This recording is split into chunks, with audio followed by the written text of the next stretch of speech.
Hello everyone, welcome to my channel. ఎలా ఉన్నారండి అందరూ? నేనైతే చాలా బాగున్నాను. ఈరోజు నేను చేయబోయే రెసిపీ చికెన్ పకోడీ. ఏం లేదండి, నేను మా హస్బెండ్ బయటకు వెళ్ళాము షాపింగ్కి. అక్కడ నేను చికెన్ పకోడీ చూశాను. ప్లీజ్ తీసి ఇవ్వవా, నాకు తినాలనిపిస్తుంది అని అంటే, ఏమొద్దు బయట ఫుడ్ మంచిది కాదు అని చెప్పి ఎప్పుడు నన్ను బయట ఫుడ్డే తిననివ్వడు. నాకేమో అలా ఇష్టం బయట ఫుడ్ తినడము. ఆయనేమో హెల్త్ గురించి ఆలోచించి వద్దు వద్దు అని ఇంటికి తీసుకొచ్చేసారు. నేను అప్సెట్ అయ్యి అలానే ఉండిపోయాను. ఏమనుకున్నారో ఏమో.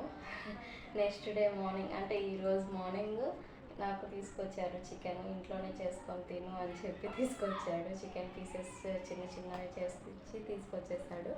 నేనే ఇంట్లో చేద్దామని చెప్పేసి ఇంకా అంతా ప్రిపేర్ చేస్తున్నానండి. ఎలా చేస్తున్నానో మీకు చూపిద్దామని చెప్పి ఈ వీడియో చేస్తున్నాను. ఇంకా స్టార్ట్ చేద్దామా? Let's start.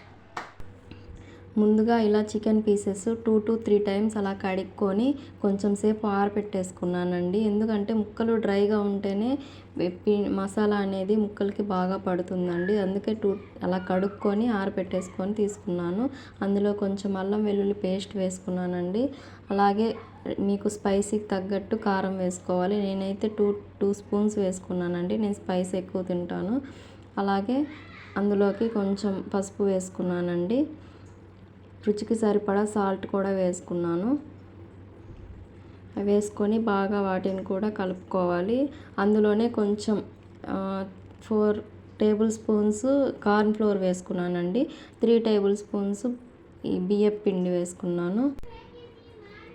అందులోనే కొంచెం కొత్తిమీర వేసుకున్నాను. వీటన్నిటిని ఒకసారి బాగా కలుపుకుందామండి. ముక్కలకి అనేవి కారం అవన్నీ బాగా కలిసేలాగా, బాగా ముక్కలకి పట్టేలాగా ఇలా కలుపుకుంటూ ఉండాలి. ఇందులోనే కొంచెం ఆయిల్ యాడ్ చేసుకొని వాటిని కూడా బాగా కలుపుకుందాము. ఇలా కలుపుకున్నాక ఇందులో కొంచెం గరం మసాలా వేసుకుంటున్నానండి. ఇందులోనే కొంచెం ధనియాల పొడి కూడా వేసుకున్నానండి. ఇందులో ఒక అరచెక్క నిమ్మకాయ కూడా పిండుకుంటున్నానండి. నిమ్మకాయ రసం వల్ల ఇంకా బాగుంటుంది చికెన్ పకోడీ. ఇప్పుడు మళ్ళీ మొత్తాన్ని ఒకసారి బాగా కలుపుకుందామండి. ఇలా బాగా కలుపుకుంటూ ఉంటే మొత్తానికి బాగా కలిసిపోయి మసాలా అనేది ముక్కలకి బాగా కలిసిపోతూ మంచిగా ఉంటుందండి. ఇప్పుడు దీన్ని మూత పెట్టేసుకొని 2 hours వరకు కొంచెం సేపు నానబెట్టేసుకుందామండి. ఇదిగోండి ఇలా అయిందండి. 2 hours తర్వాత ఇందులోకి కొత్తిమీర, పుదీనా, ఇది పచ్చిమిర్చి వేసుకొని వీటిని కూడా బాగా మిక్స్ చేసుకుందాము.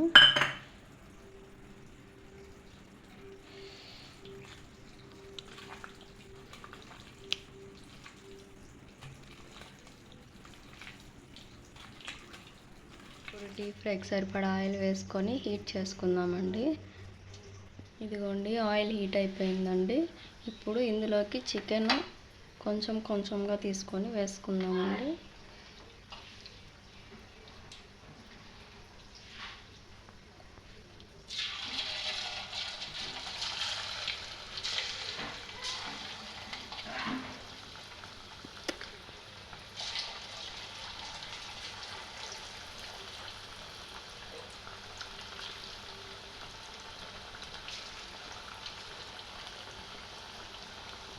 వేసి వెంటనే కలపకూడదండి. ఒక 2 to 3 minutes అట్లానే వేగనిద్దాము. తర్వాత అప్పుడు కొంచెం కలుపుకుందాము. ఇప్పుడు కలిపేద్దామండి.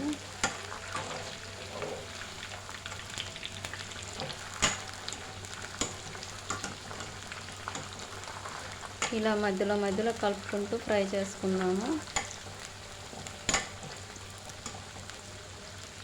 ఇదిగోండి ఫ్రై అయిపోయింది చికెన్. ఇప్పుడు ఇది తీసేసుకుందామండి.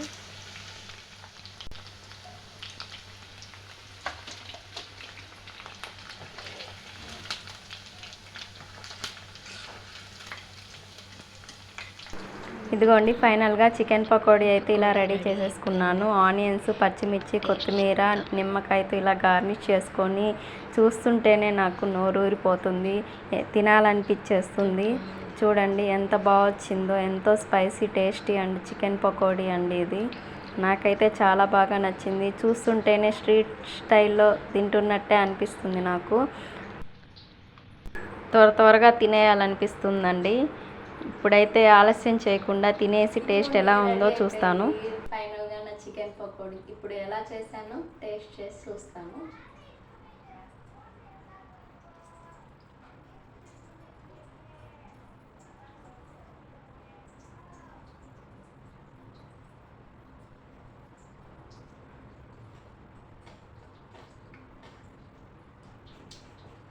చాలా బాగా కుదిరిందండి.